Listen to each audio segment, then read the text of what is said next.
ఇది peace lily. ఇదేంటంటే మనకి చాలా ఆక్సిజన్ ఇస్తుంది అనమాట. దీంట్లోంచి వైట్ ఒక ఫ్లవర్ వస్తుంది. ప్లస్ దీనికి లో మెయింటెనెన్స్ కాదు, ఒక 3-4 డేస్కి ఒకసారి వాటర్ ఇవ్వాలి.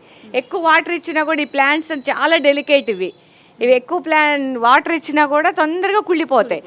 ఈ వర్షాకాలంలో నేను వీటిని మెయింటైన్ చేయాలంటే నాకు చాలా బాధ వచ్చింది. అట్లా దేవుడి దయ వల్ల ఇవైతే సర్వైవ్ అయినాయి.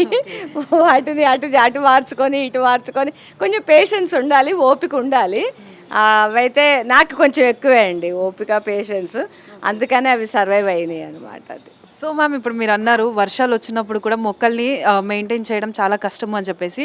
సో కిందటిసారి వర్షాలు వచ్చినప్పుడు మీరు అసలు మీ మొక్కల్ని, ఇక్కడ ఉన్నటువంటి మొక్కలైనా కానీ టెర్రస్ పైన ఉన్నటువంటి మొక్కల్ని కానీ వాటిని ఏ విధంగా కేర్ చేసి మళ్ళీ వాటిని బ్యాగ్ హెల్తీగా తీసుకొచ్చారు? అసలు లాస్ట్ ఇయర్కి ఈ ఇయర్కి కంపారిజనే లేదు వర్షంలో.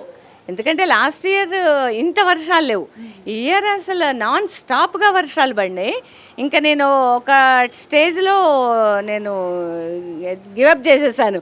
ఎందుకంటే నా వల్ల కాదు, ఇంక ఇవి సర్వైవ్ అవ్వవు అని అనిపించింది. కాకపోతే వాటిని నేను చాలా జాగ్రత్తగా ఎక్కువ వర్షం వచ్చినప్పుడు మళ్ళీ పక్కకు జరిపేసుకొని, ఆ వర్షం అయిన తర్వాత మళ్ళీ లోపలికి పెట్టుకొని ఆ రకంగా చేయటం మూలంగా కొంచెం చాలా వరకు సర్వైవ్ అయినాయి.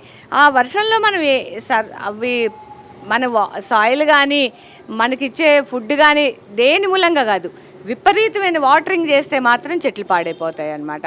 అది వాటర్ అది మనం ఇయర్ అయితే చాలామంది పాపం పాడైపోయినాయండి. చాలామంది టెర్రస్ గార్డెన్లో చెట్లు పాడైపోయినాయి.